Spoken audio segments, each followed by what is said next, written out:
Studies बोलती है कि 90% लोगों को एक ना एक बार सिर का दर्द हुआ होगा या होता होगा।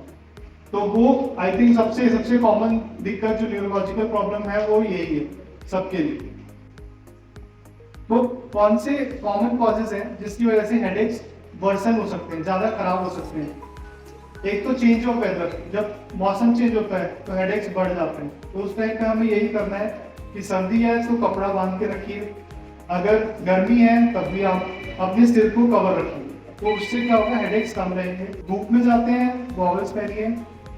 स्मेल्स, परफ्यूम्स, जो परफ्यूम्स होते हैं उसको थोड़ा अवॉइड करिए, स्ट्रॉन्ग परफ्यूम्स को।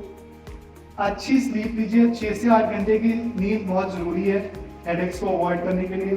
खाना अच्छा खाना है, सॉल्टी ग्रीसी फूड्स को अवॉइड करना है। हीट अगर है, गर्मी है तो उससे बचना है।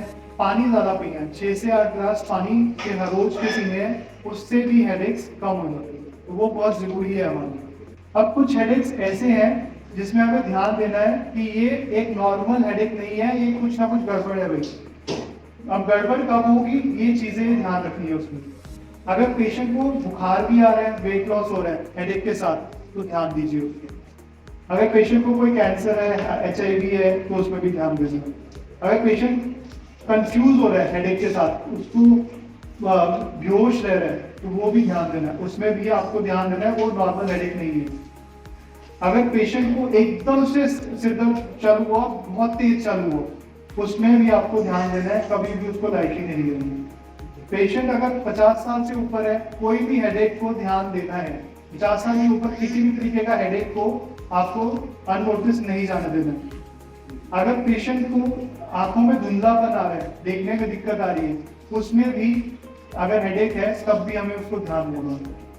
अगर पेशेंट सीढ़ियां चढ़ रहा है, सीढ़ियां चढ़ते चढ़ते उसको हेडेक स्टार्ट हो गया, उसको भी नजरअंदाज नहीं करना। तो ये सारी चीजें आपको ध्यान देनी है। अगर ऐसा कुछ भी हो रहा है किसी पेशेंट को या आपके घर फैमिली में, तो उस पर ध्यान दीजिए।